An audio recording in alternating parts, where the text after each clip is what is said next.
আসমান জমিনের মালিক ইব্রাহিম নবীর প্রতি ঈমান আনলাম, আপনি আল্লাহর প্রতি ঈমান আনলাম, এজন্য আজকে বাদশা আমার উপরে নির্যাতন। আয় আল্লাহ, তুমি ছাড়া আমাকে বাঁচানোর কেউ নাই। এই হামলার মামলা তুমি আল্লাহ তাআলার কাছে আমি মহিলা করলাম, এই হামলা থেকে তুমি আল্লাহ ছাড়া বাঁচানোর কেউ আমার না। মহিলাকে যখন নাকি পার করার জন্য বাদশা ডাক, মহিলা আবার ডাক দিয়ে কই, বাদশা আমি মহিলার মায়ের জায়গায় যদি থাকতো, আমার বাবা যদি থাকতো, তাহলে এইভাবে আমার হাত পায়ে বাঁধার জন্য দিত না। তুমি যে নির্যাতনের সিদ্ধান্ত নিয়েছো, এই নির্যাতন করার জন্য আমার মা বাবা কোনোদিন দিত না। মহিলা চোখের পানি ছেড়ে দেয়া দেয়া কান্দে, কান্না দেখে আবার সাডাক দেয়, কই উজির, এই মহিলার হাতের বাদ ছেড়ে দাও, পায়ের বাদু ছেড়ে দাও। এবার বাদশা মহিলাকে ডাক দেয়, কই মহিলা, ও মহিলা, তোরে আমি প্রহার করব না, এবার তোরে আমি একটা আবদার দেব, তুই আবদারটা রাখবি নি? কই কি আবদার দিতে চাও? বাদশা ডাক দেয়া কয়, হে মহিলা, তোর পায়ের বাদ ছেড়ে দিলাম, হাতের বাদু ছেড়ে দিলাম, আমার মনের আশা আকাঙ্ক্ষা হলো আমি বাদশা তোর সঙ্গে যৌবনের চাহিদা মেটাতে চাই। নাউজুবিল্লাহ বলে, আমি বাদশা তোর সঙ্গে যৌবনের চাহিদা মেটাতে। মহিলা চোখের পানি ছেড়ে দেয়া দেয়া কান্দে, বাদশা তুমি যা আমার সঙ্গে যৌবনের চাহিদা মেটাবা, আমি এমন এক আল্লাহর প্রতি ঈমান আনলাম যে আল্লাহ সব কিছু দেখে। আজকে যদি তোমার সঙ্গে আমি কুকর্মে লিপ্ত হয়ে যাই, কঠিন কিয়ামতের ময়দানে ওই আল্লাহ তাআলার কাছে আমি কি জবাব দেব? বাদশা ডাক দেয়, কই মহিলা, এটা ঘর বিস্তুরি, দরজা জানালা সব কিছু লাগানো আছে, কেউ দেখবে না, একমাত্র তুই, আমি আর উজির, আর কেউ কিন্তু নাই।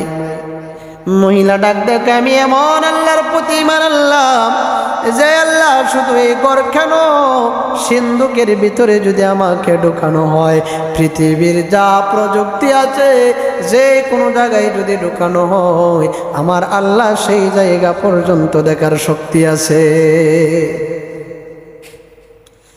যখন নাকি মহিলাকে কুপ্রস্তাব দিল, মহিলা রাজি হলো না। বাদশা আমার ডাক দিয়ে কই, উজির, বুঝতে পারলাম এই মহিলাকে আপোষের মাধ্যমে আমার চাহিদা মেটানো যাবে না।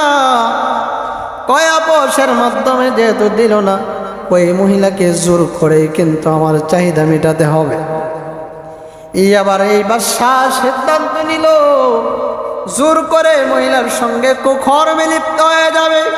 মহিলা আল্লাহর কাছে দাবি করে, মালিক, এই জুলুম জালিম বাদশা থেকে রক্ষা করনেওয়ালা তুমি আল্লাহ ছাড়া আমার কেউ নাই। এবার বাদশা যখন প্রস্তুতি নিল, আর উজিরকে ডাইকা কয়, উজির, যদি এই মহিলা যদি বাধা দেয়, আমি বাদশা যদি একা না পারি, তাহলে তুই উজিরও কিন্তু আমাকে সহযোগিতা করবি। মহিলাকে রেডি করা হলো জোর করিয়া। বাদশা আবার কুকর্ম করার জন্য মহিলার দিকে যখন আগায়, আল্লাহ তাআলার পক্ষ থেকে গজব নাজিল হয়ে গেল। যেই মাত্র বাদশা আগাইতে শুরু করলো, বাদশার দুইটা হাত রোডের মতন শক্ত হয়ে গেল। ইব্রাহিম নবীজির গায়ে থেকে আবার তার পোশাকটা খুলে ফেলবে। আল্লাহ তাআলা জিবরাইলকে ডাক দিয়ে বলেন, জিবরাইল,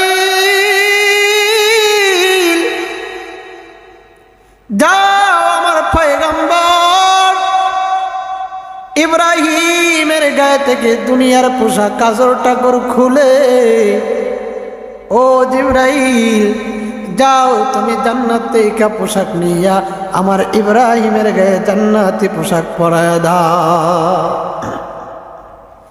জিবরাইল আমিন সাল্লাল্লাহু আলাইহি ওয়াসাল্লাম আল্লাহ তাআলার অর্ডার পাইয়া মুহূর্তের মধ্যে সাইয়েদনা ইব্রাহিমের গায়ের মধ্যে জান্নাতের পোশাক পরায় দিলেন। এমন স্পিডে জিবরাইল আসলো যে আগুনে ফেলানোর মুহূর্তে জিবরাইল হাজির। এত স্পিড জিবরাইলের কিভাবে হলো? জিবরাইল আমিন সাল্লাল্লাহু আলাইহি ওয়াসাল্লাম রাসূলের কাছে একদিন আগমন করলেন। নবীজি জিজ্ঞেস করেন, জিবরাইল তোমার জীবনে কয়টা কাজ দ্রুতভাবে করলা? ইব্রাহিম আলাইহিস সালাতু ওয়াস সালাম সহকারে এই ঘটনার বর্ণনা জিবরাইল দেয়, নবী আমার, আমি জিবরাইল জীবনে আমি 3টা কাজ দ্রুতভাবে করলাম। এর মধ্যে একটা কাজ হলো সাইয়েদিনা ইব্রাহিম নবীকে যখন আগুনের মধ্যে নগ্ন অবস্থায় ফেলানো হয়, আমি জিবরাইল আল্লাহর অর্ডার পাইয়া জান্নাত থেকে জান্নাতি পোশাক নিয়া হযরতে ইব্রাহিম আলাইহিস সালাতু ওয়াস সালামের গায়ের মধ্যে পরাইয়া দিয়েছিলাম। এটা হলো আমার 3 স্পিডের কাজের মধ্যে একটা স্পিডের কাজ। আরো 2টা দ্রুত কাজ আছে, সেই বিষয়ে আমরা আলোচনা করব। যেই মাত্র ইব্রাহিম নবীকে জান্নাতি পোশাক পরিয়ে দেওয়া হলো, নমরুদ আবার পাড়া প্রতিবেশী রাষ্ট্রের মধ্যে জানায় দিল, ইব্রাহিম নবীকে আগুনের মধ্যে ফালাইলাম। সেই মানের কথা বলে, কিয়ামতের কথা বলে, হাসরের ময়দানের কথা বলে, এক আল্লাহর কথা বলে, দেখি আবার ঈমান নি আল্লাহ নি তারে আগুন থেকে রক্ষা করতে পারে। নমরুদের ছোট্ট একটা মেয়ে সন্তান ছিল, 2 তালা ছাদের উপর দেখা ওই মেয়েটাকে দেখি ইব্রাহিম নবীকে যে আগুনের মধ্যে ফেলানো হলো, তারে কিভাবে জ্বালাইতেছি, মেয়েটা ছাদের উপর থেকে তাকায় দেখে ইব্রাহিম আলাইহিস সালাতু ওয়াস সালামকে আগুনে পড়বে দূরের কথা, জান্নাতের ফুলের বাগানে ইব্রাহিম আলাইহিস সালাতু ওয়াস সালাম হাসতে আরম্ভ করলেন। এই আগুনে পড়ে ইব্রাহিম নবীজি আল্লাহ তাআলার নবীর জিকির আরম্ভ করলেন। ওই নমরুদের মেয়েটো ওই 2 তালার ছাদ থেকে যখন দেখে আগুন ইব্রাহিম নবীজিকে গ্রাস করে না, ওই নমরুদের মেয়েটো ডাক দেয়, বাবা নমরুদ, ইব্রাহিম নবীজি দেখা আমাদের কথা বলে, এক আল্লাহর কথা বলে, ইমানের কথা বলে, আমার বিশ্বাস হয়ে গেল ইব্রাহিম নবীজি সত্য নবী, যে আল্লাহর কথা বলে আল্লাহ সত্য। এই কথা বলিয়া নমরুদের মেয়েটা ওই 2 তালা ছাদ থেকে ইব্রাহিম নবীজির আগুনের কুণ্ডে লাফ মেরে পড়ে যায়। এবার নমরুদ ঘোষণা করে দিল, ইব্রাহিম রে জ্বালাইয়া পুরাইয়া শেষ করে দিলাম। এইভাবে ইব্রাহিম নবীজিকে 40 দিন পর্যন্ত জ্বালাইল। 40 দিন পর ইব্রাহিম আলাইহিস সালাতু ওয়াস সালাম জান্নাতি পোশাক পরে কত বিক্ষত ছাড়াই আগুন থেকে হাস্যোজ্জ্বল অবস্থায় বের হয়ে গেলেন। যেই মাত্র ইব্রাহিম নবীজি আগুনে পড়ল না, এই অবস্থা নমরুদের ওজিরেরা, রাষ্ট্রের জনগণেরা দেখা কয় যে ইব্রাহিমকে আগুনে জ্বালাইতে পারল না। ইব্রাহিম যে আল্লাহর কথা বলে, দিনের কথা বলে, কিয়ামতের কথা বলে, আমাদেরও বিশ্বাস হয়ে গেল তা সঠিকই বলে। ইব্রাহিম নবীকে আগুনে জ্বালাইতে পারল, এই খবর পৌঁছে গেল মিশর আর শাম দেশের মধ্যবর্তী একটা রাষ্ট্র ছিল, যেই রাষ্ট্রের বাদশা ছিল বেঈমান। ওই রাষ্ট্রের এক মহিলা যখন শুনল যে ইব্রাহিম নবীজিকে আগুনে জ্বালাইতে পারল না, 40 দিন পরে তিনি জান্নাতি পোশাক পয়রা বের হয়েছেন, ওই মহিলাটাও এই কথা শুনিয়া ইব্রাহিম নবীজির উপর কালিমা বইরা মুসলমান হয়ে গেল। এই যে জান্নাতি পোশাক আল্লাহ তাআলা ইব্রাহিম নবীজিকে দিয়েছিলেন, এই জান্নাতি পোশাকটা পরবর্তীতে হযরত ইব্রাহিম আলাইহিস সালাতু ওয়াস সালামের ছেলে ইসমাঈল আলাইহিস সালাতু ওয়াস সালাম পেয়েছিলেন। ইব্রাহিম আলাইহিস সালাতু ওয়াস সালাম উনি মৃত্যুরা করতে তার ছেলে ইসমাঈল আলাইহিস সালাতু ওয়াস সালামকে জান্নাতি পোশাকটা সন্ধান দিলেন। ইসমাঈল ডাক দিয়ে কই, বাবা তুমি যে আমার এই জান্নাতি পোশাকটা দিয়ে দিলা, এর বিনিময়ে আমি তোমারে কি দেব? কিছুই যে তুমি চাইলা না। ইব্রাহিম আলাইহিস সালাতু ওয়াস সালাম বলেন, হ্যাঁ পুত্র ইসমাঈল, এই জান্নাতি পোশাকের বিনিময়ে আমি ইব্রাহিম তোমার কাছে দুইটা জিনিসের চাওয়ার পাওয়া আছে। এক নম্বরের জিনিস হলো, হ্যাঁ ইসমাঈল, তোমার উপর যত যার জপটা আসে, বিপদ আপদ আসে, এই কালেমার পথ থেকে সরার জন্য, কালেমার পথ থেকে নামার জন্য এমন বিপদ আপদ যদি আসে, এক নম্বরের নসিহত আমি বাবা ইব্রাহিমের পক্ষ থেকে, তুমি মরতে পারো, মরার জন্য প্রস্তুত হতে পারো, কিন্তু কালেমা কোনোদিন ছাড়তে পারবা না। এটা হলো আমি বাবার পক্ষ থেকে এক নম্বরের নসিহত। দুই নম্বরের নসিহত, ইসমাঈল, তোমার কাছে যদি আমি ইব্রাহিম সম্পর্কে যদি কেউ যদি জানতে চায়, তাহলে তুমি মানুষদেরকে বলে দিবা, ও লোকেরা শোনো, আমার বাবার শেষ নসিহত ছিল, তোমরা যারা আমার বাবার সম্পর্কে জানতে এসেছো, তোমরা যেন আমার বাবাকে অনুসরণ করো। কেমন নসিহত করলো? এক নম্বরের নসিহত, কালিমা থেকে সরার জন্য বিপদ আপদ বালা মুসিবত আসবে, কিন্তু তোমার জান চলে যাবে, এই কালিমা কোনোদিন ছাড়তে পারবা না। আর আমরা আমাদের ছেলে মেয়েদেরকে কি নসিহত করি? কয় হবিগঞ্জ শহরে একটা বিট রাখছে, মরতে পারো, সেই বিট কোনোদিন বেচিস না। বাড়িতে 8 10 জায়গা আছে, না খায়া মরিস, কিন্তু জায়গা বেচিস না। কয়জন মা বাবার সন্তানরে নসিহত করে, বাবা মরতে পারস, না খায়া মরতে পারিস, কিন্তু নামাজ কোনোদিন ছাড়িস না? কয়জন মা বাবাই করে? কতজনে করে? আর রোজার সময় যদি রোজা রাখে, মা বাবা উল্টা নসিহত করে, রোজা এই বয়সে রোজা রাখা দরকার নেই, এখন যদি রোজা রাখোস তাহলে শুকায় মরে যাবি, আরো বসো। ইব্রাহিম আলাইহিস সালাতু ওয়াস সালাম 40 দিন পর আগুন থেকে যখন ক্ষত বিক্ষত ছাড়া যখন বের হয়ে গেল, ওই শাম দেশ আর সিরিয়া মিশর দেশের একটা মহিলা সুইনা কালেমা পয়রা মুসলমান হয়ে গেল। ওই বেঈমান বাদশার কাছে খবর, বাদশা মহোদয়, নমরুদ ইব্রাহিমের বিরোধিতা করে, আপনি ইব্রাহিমের বিরুদ্ধে পদক্ষেপ নেন, কিন্তু বাদশা মহোদয়, আপনার রাষ্ট্রের একটা মহিলা ইব্রাহিম নবীজির উপর কালিমা পয়রা মুসলমান হয়ে গেছে। ওই কি বলো? হ্যাঁ সত্য বলেছি। মেয়েরা ডাইখানো উজিরদের মাধ্যমে বাদশার দরবারে আনা হলো। কি শুনলাম, তুমি নাকি ইব্রাহিম নবীজির উপর ঈমান আনছো, এক আল্লাহর কথা তুমি বলো, তোমার এত বড় স্পর্ধা? হ্যাঁ সত্যই বলেছে, আমি ইব্রাহিম নবীর উপর ঈমান আনছি। কোন কারণে ঈমান আনছো? ইব্রাহিম নবী কিয়ামতের কথা বলে, হাসরের ময়দানের কথা বলে, তাহা সত্য। যদি সত্য না হইতো ইব্রাহিম নবী কোনোদিন 40 দিন পরে এই আগুন থেকে বের হইতে পারতেন না। ওই বাদশা ডাক দিয়ে কয়, মহিলা তোমার তো সাহস কম না। কয় সাহস লাগে না, ঈমান আনতে সাহসের প্রয়োজন নাই। যাকে আল্লাহ কবুল করে, যাকে আল্লাহ হেদায়েত দান করে, সেই ঈমান আনতে পারে। বাদশা ডাক দিয়ে কয়, মহিলা আমি হইলাম এই রাষ্ট্রের বাদশা, আমি যা বলি তাই কার্যকর হবি।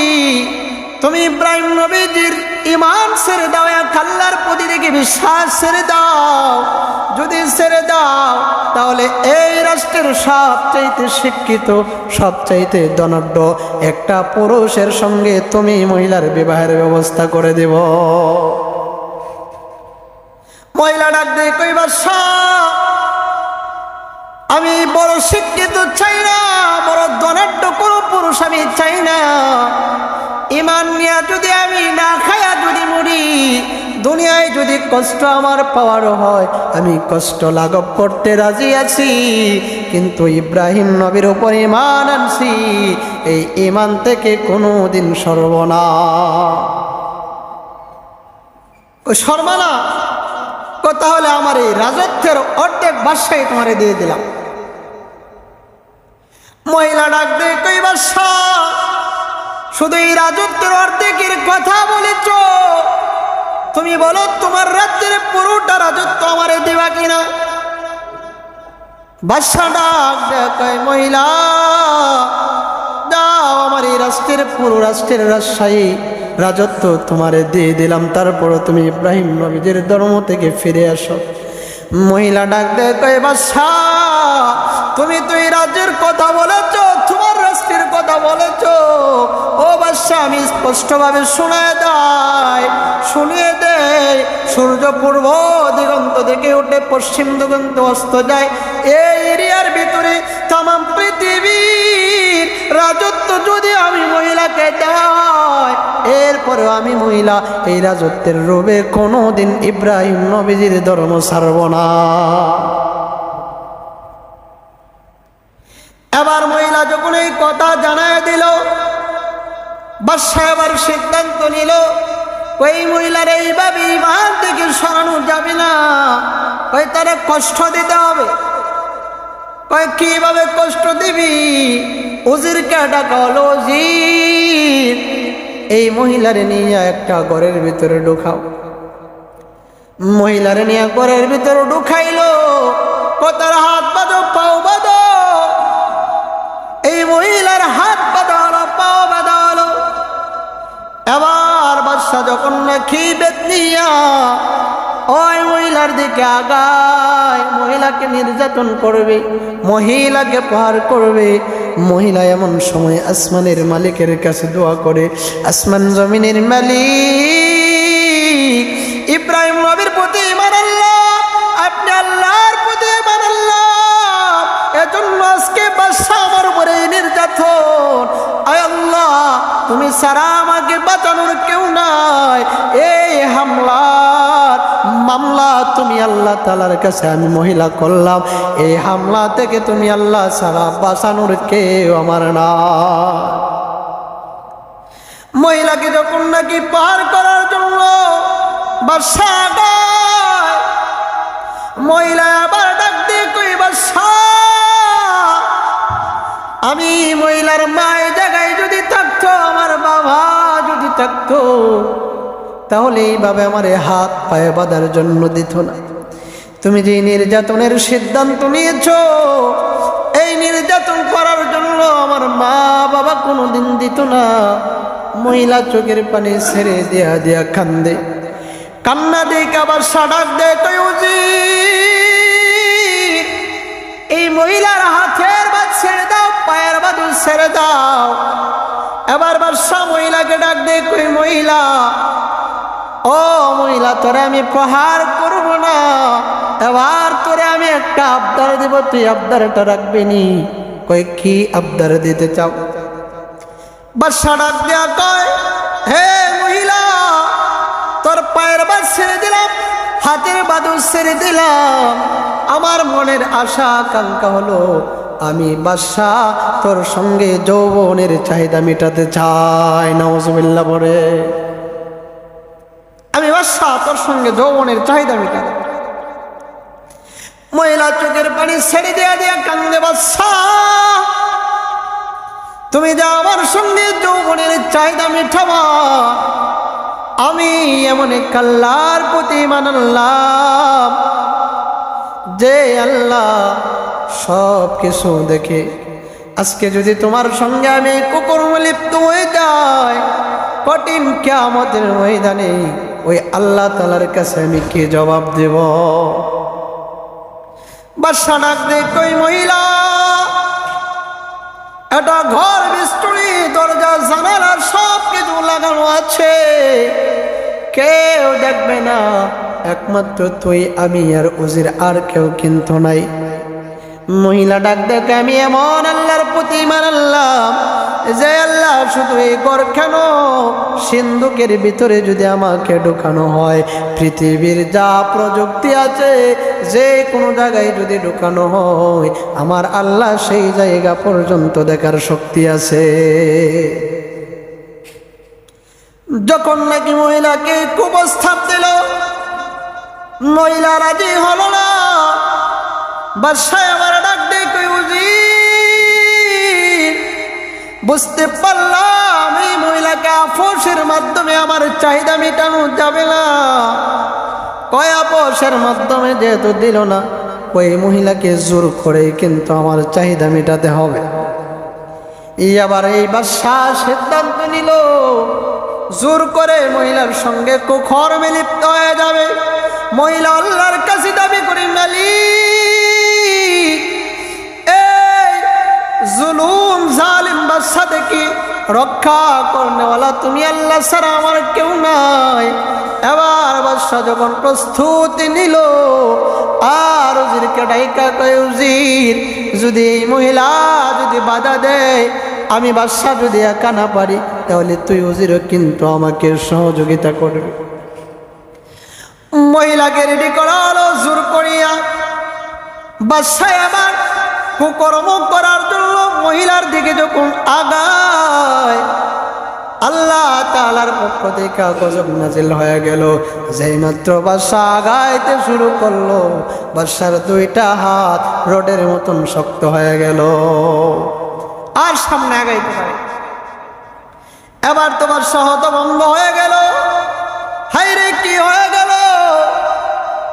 এবার তো ডাক্তারও আনানো যাবে না। উজির ডাক দে কই, ডাক্তার আনলো তো শরম, কারণ দেশের বাদশাহী কুকর্ম লিপ্ত, যদি ডাক্তার আনতে যাই তাহলে সকলেই তো যাই না ফেলবে। কয় ডাক্তারও তো আনা যাবে না, তাহলে কি করবা? ও বাদশাহ, আমার মনে হয় যদি ওই মহিলার কাছে আপনি কুকর্মের ক্ষমা যদি চেয়ে যান, এই মহিলাকে যে নির্যাতন আপনি করলেন, এই নির্যাতনের জন্য যদি ক্ষমা চান, আমার মনে হয় আপনি আগের মতন ভালো হয়ে যাবে। এই বাদশাহ মহিলার কাছে ক্ষমা চাইল, মহিলা ক্ষমা করে দিল, তার সাথে সাথে তার দুটো হাত ভালো হয়ে গেল। কিন্তু বেঈমান জালিম তো জালিম হয়। এবার জালিম আবার নতুন করে সিদ্ধান্ত নেই, কয় আগের বেলায় আমি পরিপূর্ণভাবে আমি ফিট হতে পারি নাই, আবার নিজের ভালো কইরা ফিটিং কইরা যাব। এবার নিজের আবার সাজাইয়া গুজাইয়া শক্ত কইরা ফিটিং কইরা আবার যখন নাকি রওয়ানা, আগে ছিল মাত্র দুইটা হাত চোটের মতন শক্ত হয়ে গেল। এবার যখন কুকর্ম করার জন্য আগাইলো, আল্লাহর পক্ষ থেকে এমন গজব আসলো, তার মাথা থেকে পা পর্যন্ত পুরা বডি আল্লাহ বেবস করে দিয়েছে।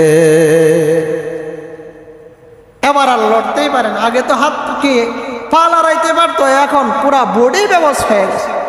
করছেন কে? আওয়াজ দিয়ে বলেন কে? যেই মাত্র এই গজব নাজিল হলো, তখন আবার উজির ডাক দেয় কই, ও রাজা, এবারও যদি বাঁচতে হয় তাহলে এই মহিলা থেকে আবার ক্ষমা চাইতে হবে। মহিলা থেকে আবার ক্ষমা চাইলো, এবার তার পরিপূর্ণ বডিটা ভালো হয়ে গেল। এবার বাদশাহ চিন্তা করে কয়, আসলে এটা মানুষ না রে, কইরা রে ঘর থেকে বাইর করে দে, এটা মানুষ না।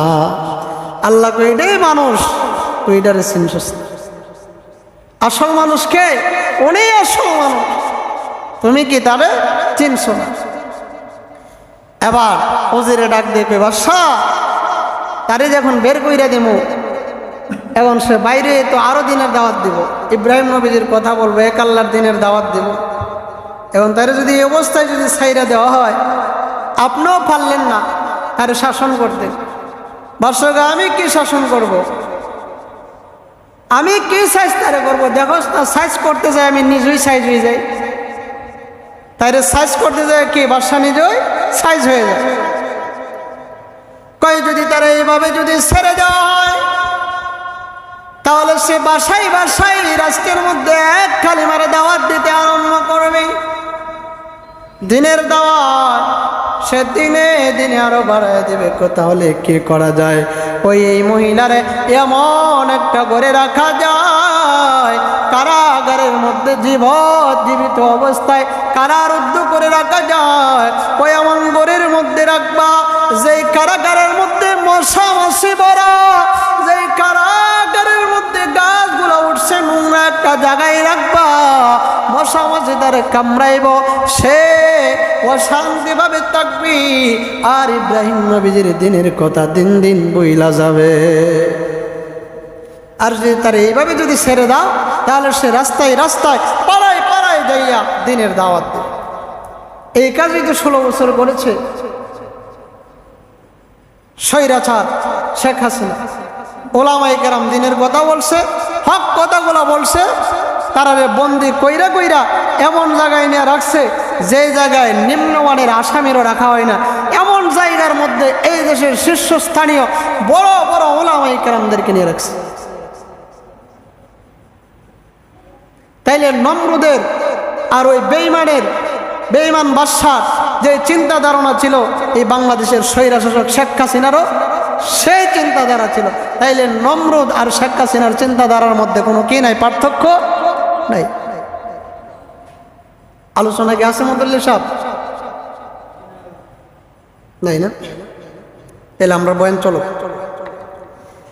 মহিলাকে যখন নাকি এমন কারাগারের ভিতরে কারারুদ্ধ কইরা রাখলো, এবার মহিলা এমন কারাগারের মধ্যে আছি যেই কারাগারের মধ্যে কোনো বাতি নাই, এমন নিস্তব্ধ একটা জায়গার মধ্যে মহিলাকে রাখা হলো। মহিলা ওই জায়গায় বৈশা বৈশা মালিকের দরবারে কান্না করি আর ডাক দিয়ে কই, মালিক, এই রাষ্ট্রের মধ্যে আমার পক্ষের কোনো উকিল নাই, সবাই হলো রাষ্ট্রপক্ষের লোক। আমার এমন এক জায়গায় রাখলো যে জায়গার মধ্যে বাতি নাই, নোংরা এক জায়গার মধ্যে রাখলো। মহিলা যখন নাকি রাতের বেলা হয়ে গেল ওই কারাগারের মধ্যে তাইকা মহিলা আল্লাহর নামের জিকির করতে আরম্ভ করলো। আল্লাহু আল্লাহ আল্লাহু আল্লাহ আল্লাহু আল্লাহ। মহিলা কারাগারের ভিতরে তাইকা এই জিকির করি।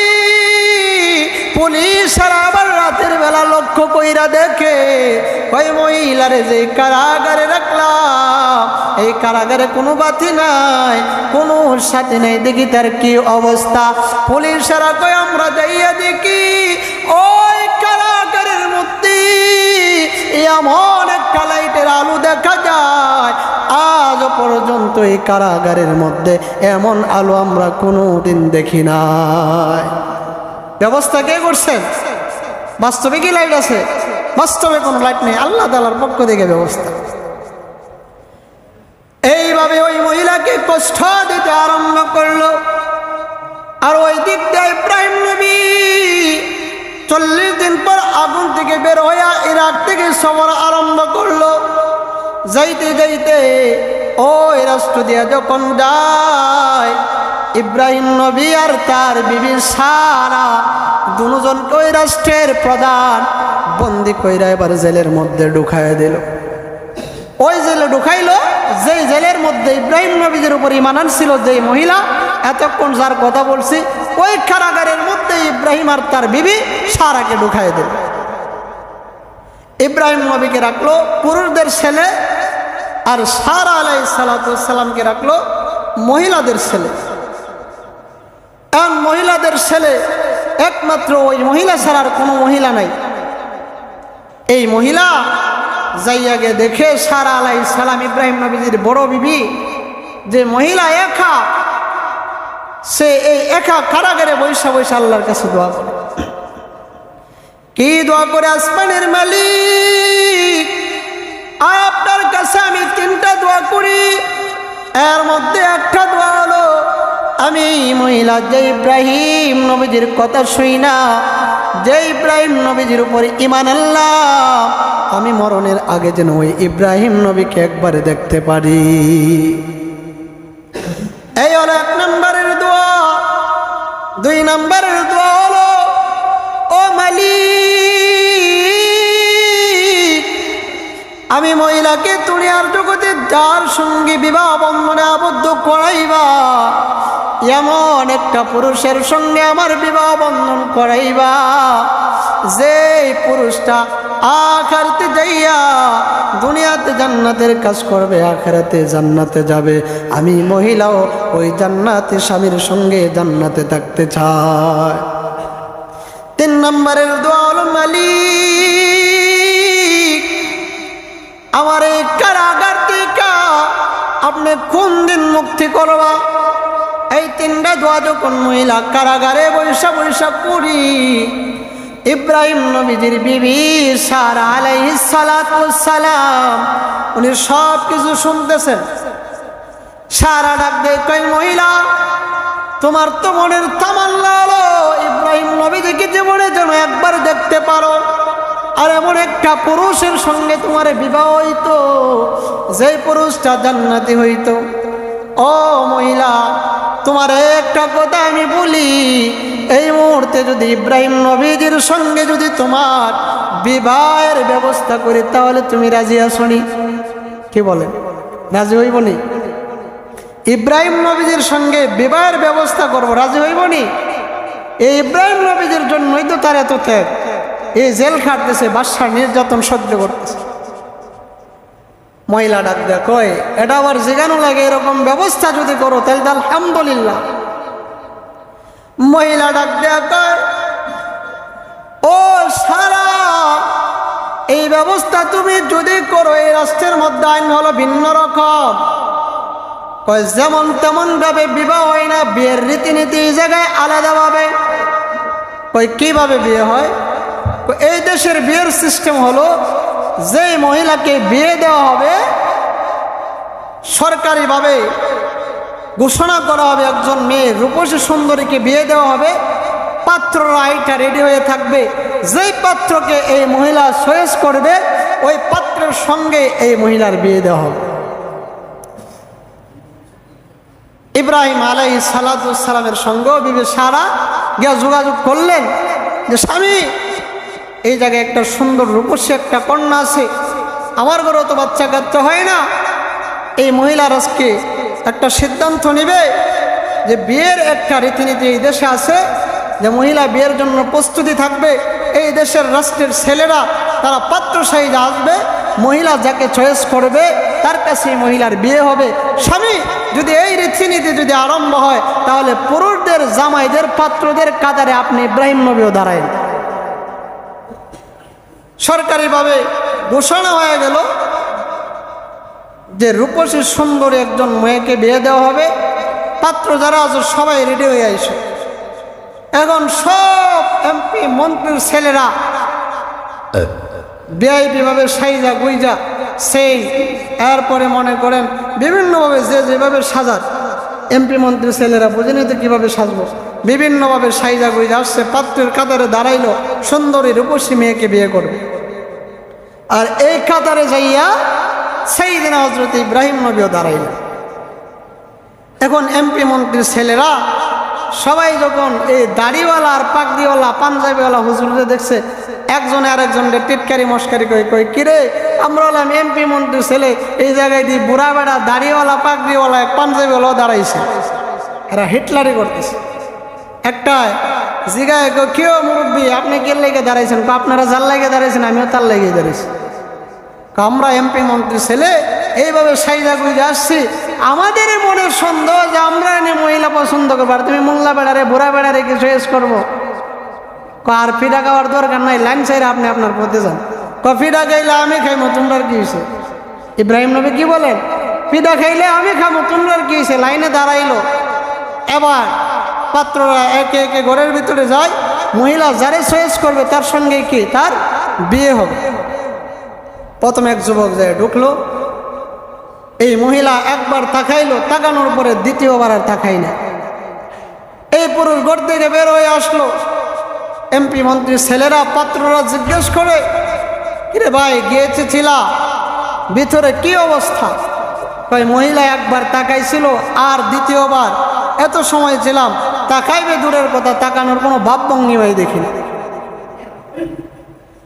এখন এরা যোগাযোগ করে একটা কিরে এমপি মন্ত্রী ছেলে এত স্মার্ট বেড়ারে চয়েস করলো না, আর মোল্লা বেড়াই যে পিছিয়ে খার হইলো এই বেড়ারে কি চয়েস করবো?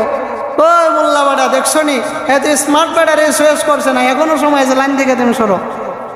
ওই লাইনে যাইতে দেখো। এরপরে একজন ঢুকলে এইভাবে যাইতে যাইতে সবাই যাওয়ার শেষ হয়ে গেল। এখন মোল্লা বেড়া হযরত ইব্রাহিম নবীজির পালা। ইব্রাহিম নবীজি যখন ঢুকলো আর সবটি বাহির দেখা একটা আর একটারে কয় কামরার কেউ তো চয়েস করলো না। এখন মোল্লা বেড়ায় ঢুকছে, এখন যে মাইরের একটা তাল পড়বো আমরারে চয়েস করতেন আর মোল্লারে তো কি ইচ্ছা মতনে শেষবো। কই শেষা খায় বাইরে বা আমরাও কিছু কি শেষ মার কইম, আগে যে কইছিলাম ভিতরে যাওয়ার দরকার নাই, আমরারে চয়েস করছে না, আর তুমি কি ঢুকছো এই জায়গায় তো খাই এসো, আমরাও তো কিছু খাও। এরা এই জায়গা দিয়ে যুক্তি করে। এবার সেই দিনে ইব্রাহিম আলাইহিস সালাম ঢুকলেন। ঢুকতে দেরি মহিলা মালা নিয়া হযরত ইব্রাহিম নবীজির গলার মধ্যে পরায় দিলেন। সুবহানাল্লাহ বলবেন। এবার সমস্ত পাত্ররা চিন্তা করে আর বলি কিরে মোল্লা বেড়াইয়ে ঘুরে ঢুকলো আর বের হয় না। একটু পরেই দেখা যায় ওই রুম থেকে ঘোষণা আসলো, ও এমপি মন্ত্রীর ছেলেরা ও সমস্ত পাত্ররা শোনো, অবশেষ ওই সুন্দরী রূপসী মহিলা ওই মোল্লা মানুষ হযরত ইব্রাহিম আলাইহিস সালাতু ওয়াস সালামকে চয়েস কইরা তার গলার মধ্যে ফুলের মালা পরায় দিয়েছে। এখন সব পাত্ররা কই কিরে এ দাড়ি টুপিরে হিংসা করছি, আগে জানলে তো দাড়ি টুপি লাগাই কি লাইনে দাঁড়াইতাম। যদি আজকে দাড়ি টুপি লাগাইয়া পাগড়ি নিয়ে পাঞ্জাবি নিয়ে যদি লাইনে দাঁড়াইতাম তাহলে হয়তো কি আমরার কপালও এই মহিলারে জুটত। এবার সেই দিনে ইব্রাহিম আলাইহিস সালাতু ওয়াস সালাম বলেন যে তুমি আমার কিভাবে চিনো, তুমি কি কালিমা পড়ছো? ইব্রাহিম নবী আমি কালিমা পড়েছি ওই দিন যেই দিন শুনেছি আপনি 40 দিন পরে এই আগুনের ভিতর থাইকা ক্ষত বিক্ষত ছাড়া জান্নাতি পোশাক পইরা আগুনের ভিতর থেকে বের হয়েছেন। ওই দিন আমি মহিলা কালিমা পইরা মুসলমান হয়েছি। মুসলমান হওয়ার কারণে এই দেশের বেঈমান বাদশা আমাকে কারারুদ্ধ করে রেখেছিল। হযরত ইব্রাহিম আলাইহিস সালাতু ওয়াস সালাম বলেন যদি আমার সঙ্গে তোমার বিবাহের ব্যবস্থায় তুমি কি রাজি হইবা? মহিলা বা আপনার নবী যিনি রাজি আছেন আগে বলেন। আমি